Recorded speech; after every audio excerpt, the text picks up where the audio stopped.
স্বাগতম জনাইছো কেৰিয়াৰ আসামৰ নতুন এটা ভিডিঅ'লৈ। তো বন্ধু বান্ধৱীসকল, আলোচনা কৰি আছো এডিআৰইৰ গ্ৰেড 4 আৰু গ্ৰেড 3 পদৰ পৰীক্ষাৰ বাবে সহায় হোৱাকৈ কুৱেশ্যন আনসাৰসমূহ ডিছকাছ কৰি আছো। অলৰেডি বহুকেইটা পাৰ্টত ভিডিঅ' বনাইছো। যদি সেই ভিডিঅ'কেইটা চোৱা নাই, ডেছক্ৰিপশ্যনৰ লিংকৰ পৰা প্লেলিষ্টটো পাই যাব, তাত গৈ আপোনালোকে ভালদৰে চাই ল'ব পাৰিব। তো এইটো হৈছে 3 নম্বৰ মডেল কুৱেশ্যন পেপাৰ, য'ত আমি আলোচনা কৰিম 20টা কুৱেশ্যন, টোটেল 20 মাৰ্কছৰ হ'ব। আৰু আপোনালোকে কিমান নম্বৰ পালে কমেণ্ট কৰি জনাবলৈ একেবাৰে নাপাহৰিব। তো আহক ভিডিঅ'টো আৰম্ভ কৰিছোঁ। 1 নম্বৰ কুৱেশ্যনটোলৈকে আগবাঢ়িছোঁ। ইয়াতে সুধিছে, ভাস্কৰ বৰ্মনে হৰ্ষবৰ্ধনলৈ পঠোৱা ৰাষ্ট্ৰদূত কোন আছিলে? ইয়াতে সুধিছে ৰাষ্ট্ৰদূত। তো ইয়াতে 4টা অপশ্যন দিয়া হৈ আছে। এই 4টা অপশ্যনৰে শুদ্ধ আনচাৰটো হ'ব অপশ্যন নম্বৰ এ, হংসবেগ। হংসবেগ আছিলে ৰাষ্ট্ৰদূত ভাস্কৰ বৰ্মনে হৰ্ষবৰ্ধনলৈ পঠোৱা। ঠিক আছে। নেক্সট আহিছোঁ 2 নম্বৰ কুৱেশ্যন। ইয়াতে সুধিছে, অসম ৰাজ্যিক চিৰিয়াখানা কোন চনত স্থাপন কৰা হৈছিল?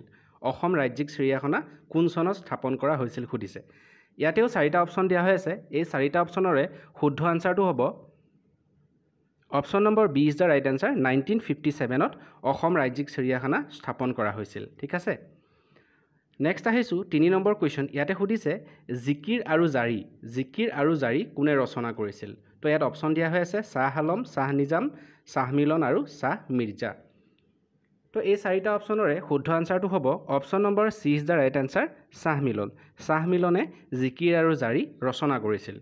নেক্সট আহিছোঁ 4 নম্বৰ কুৱেশ্যনটোত। ইয়াতে সুধিছে, থাংটা কোন ভাৰতীয় ৰাজ্যৰ যুদ্ধ সমৰ কলা?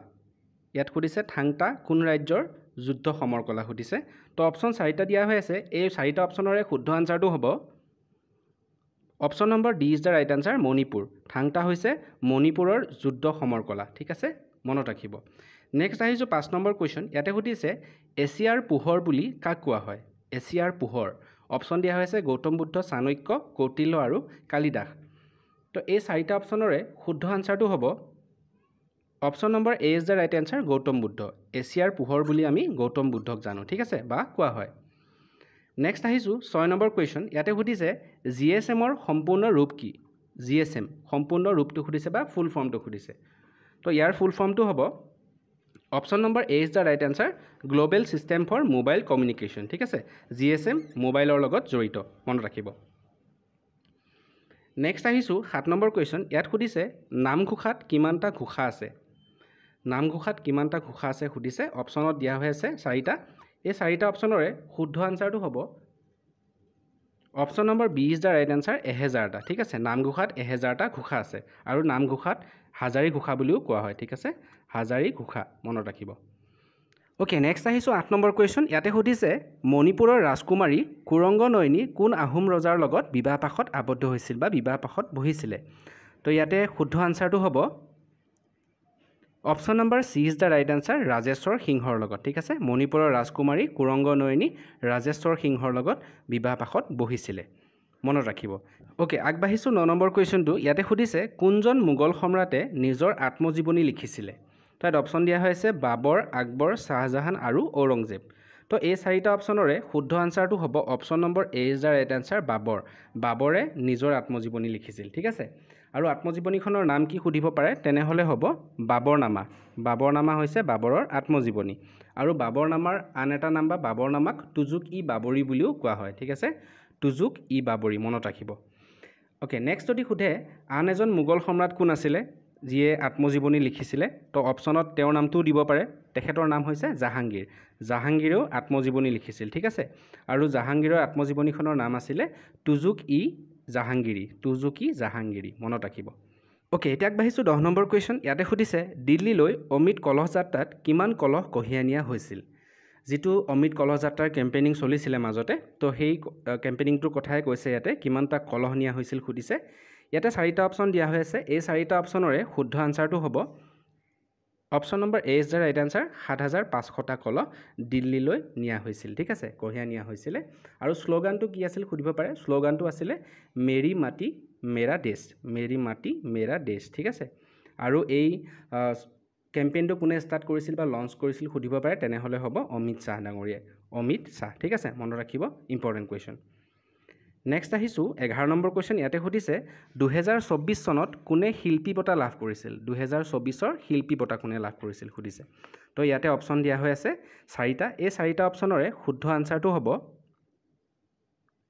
Option number C is the right answer Manisha হাজৰিকাই 2024 চনত শিল্পী বঁটা সন্মান লাভ কৰিছিলে ঠিক আছে নেক্সট আহিছোঁ 12 নম্বৰ কুৱেশ্যন ইয়াতে সুধিছে আংগামী জনগোষ্ঠী অৰ্থাৎ আংগামী ট্ৰাইব ক'ত পোৱা যায় আংগামী জনগোষ্ঠী ইয়াতে অপশ্যন দিয়া হৈছে ত্ৰিপুৰা মেঘালয় মণিপুৰ আৰু নাগালেণ্ড তো ইয়াৰে শুদ্ধ আনচাৰটো হ'ব option number D is the right answer নাগালেণ্ডত পোৱা যায় আংগামী ট্ৰাইব ঠিক আছে মনত ৰাখিব নেক্সট আহিছোঁ 13 নম্বৰ কুৱেশ্যন ইয়াতে সুধিছে সংস্কৃতৰ পৰা অনুবাদ কৰা প্ৰথমখন অসমীয়া নাটক কি সংস্কৃতৰ পৰা অনুবাদ কৰা প্ৰথমখন অসমীয়া নাটক ইয়াতে সুধিছে ইয়াত অপশ্যন 4টা দিয়া হৈ আছে এই 4টা অপশ্যনৰে শুদ্ধ আনচাৰটো হ'ব option number A is the right answer Shakuntala শকুন্তলাই হৈছে সংস্কৃতৰ পৰা অনুবাদ কৰা প্ৰথমখন অসমীয়া নাটক ঠিক আছে ওকে নেক্সট আহিছোঁ 14 নম্বৰ কুৱেশ্যন ইয়াতে সুধিছে পানীপথৰ প্ৰথম যুদ্ধ কাৰ কাৰ মাজত সংঘটিত হৈছিলে তো এই কুৱেশ্যনটো প্ৰায় সুধি থাকে এক্সামত ইম্পৰ্টেণ্ট কুৱেশ্যন ঠিক আছে মনত ৰাখিব তো পানীপথৰ প্ৰথম যুদ্ধখন কাৰ কাৰ মাজত হৈছিলে ইয়াতে সুধিছে অপশ্যন 4টা দিয়া হৈ আছে এই 4টা অপশ্যনৰে শুদ্ধ আনচাৰটো হ'ব option number B is the right answer Babur আৰু ইব্ৰাহিম লোডিৰ মাজত হৈছিল পানীপথৰ প্ৰথম যুদ্ধখন ঠিক আছে ওকে নেক্সট আহিছোঁ 15 নম্বৰ কুৱেশ্যন ইয়াতে সুধিছে সংযুক্ত আৰব আমিৰত অৰ্থাৎ UAEৰ মুদ্ৰা কি ইয়াতে সুধিছে অপশ্যনত 4টা অপশ্যন দিয়া হৈ আছে এই 4টা অপশ্যনৰে শুদ্ধ আনচাৰটো হ'ব